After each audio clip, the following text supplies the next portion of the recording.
على رسوله الكريم أما بعد فأعوذ بالله من الشيطان الرجيم بسم الله الرحمن الرحيم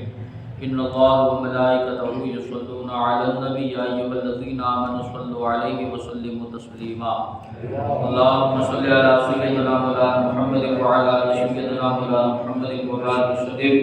صلاة وسلام عليك يا رسول الله صلى الله تعالى عليه وآله وسلم۔ جب حضور انور صلی اللہ علیہ وسلم کی مقدس زندگی کا 40واں سال شروع ہوا تو حضور صلی اللہ علیہ وسلم کا مزاج مبارک خلوت پسند ہو گیا، تنہائی پسند، یعنی حضور اکیلے رہنا پسند کرنے لگے، اور حضور صلی اللہ علیہ وسلم تنہائی میں جا کر خدا کی عبادت میں زیادہ سے زیادہ وقت گزارنے لگے،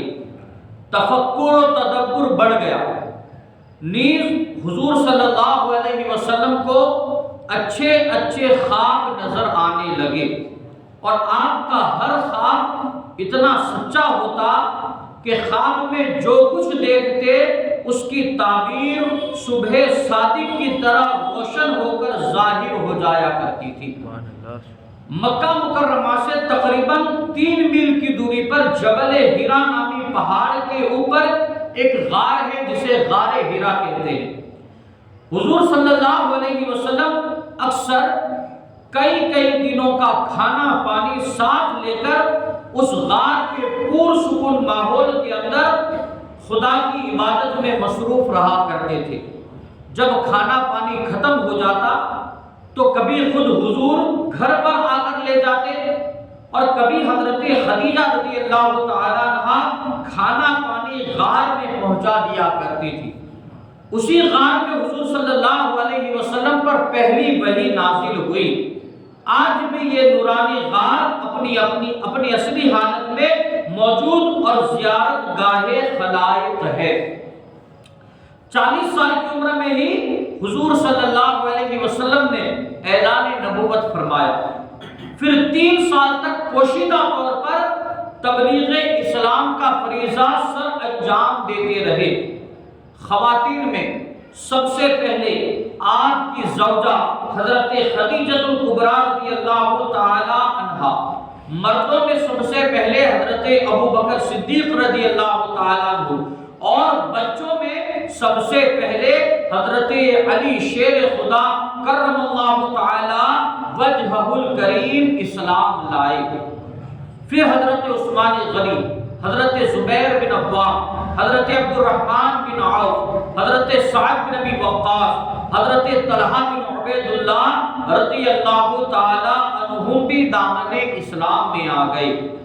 3 سال کے بعد آپ نے رب تعالیٰ کے حکم سے اپنے قبیلے والوں کو جمع کر کے دعوت اسلام دی اور عذاب الہی سے ڈرایا، لیکن انہوں نے دعوت قبول کرنے سے انکار کر دیا اور ناراض ہو کر نہ صرف چلے گئے بلکہ آپ کے خلاف اول فول بکنے لگے۔ اعلان نبوت کے 4تھے سال آپ اعلانیہ طور پر دین اسلام کی تبلیغ اور شرک و بت پرستی کی کھلم کھلا برائی فرمانے لگے، جس کی وجہ سے کفار آپ کے مخالفت پر کمر بستہ ہو گئے۔ یہ لوگ خاندان بنو ہاشم کے انتقام اور لڑائی بھڑک اٹھنے کے خوف سے حضور صلی اللہ علیہ وسلم کو شہید تو نہ کر سکے، لیکن طرح طرح کی تکلیفیں اور ایذا رسانیوں سے حضور صلی اللہ علیہ وسلم پر ظلم و ستم کا پہاڑ توڑنے لگے۔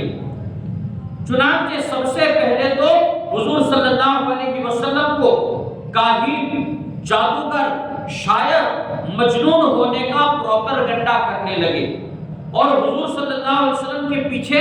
شریر بچوں کا غول لگا کر جو راستوں غول لگا دیا، یعنی شریر بچوں کی ٹولی لگا دی جو راستے میں آپ پر بھکتیاں کستے، گالیاں دیتے، اور یہ دیوانہ ہے یہ دیوانہ ہے کا شور بچا بچا کر حضور صلی اللہ علیہ وسلم کے اوپر پتھر پھینکا کرتے تھے۔ کبھی کفار مکہ حضور صلی اللہ علیہ وسلم کے راستوں میں کانٹے بچھا دیا کرتے تھے، اور کبھی کیا ہے حضور صلی اللہ علیہ وسلم کو دھکے مارا کرتے تھے۔ رحمت عالم صلی اللہ علیہ وسلم کے ساتھ ساتھ غریب مسلمانوں پر پر بھی کفار مکہ ظلم و ستم کے پہاڑ توڑا کرتے تھے۔ جب تک حضور نے 3 سال اسلام کی تبلیغ پوشیدہ طور پر کی، کچھ نہیں ہوا، لیکن جیسے ہی 4تھے سال حضور نے اعلانیہ طور پر تبلیغ کی تو کفار مکہ کیا ہے، آپ کے دشمن ہو گئے اور آپ کو تکلیف دینے لگے، ایذائیں دینے لگے اور حضور کو کیا ہے، ستانے لگے۔ پھر حضور صلی اللہ علیہ وسلم نے صحابہ کو ہجرت کرنے کا حکم دیا، وہ کل بیان آئے گا انشاءاللہ تبارک و تعالی۔ رب قدیر کی بارگاہ میں دعا ہے اللہ تبارک و تعالی علم دین سمجھ کر اس پر عمل کرنے کی نیت ہو۔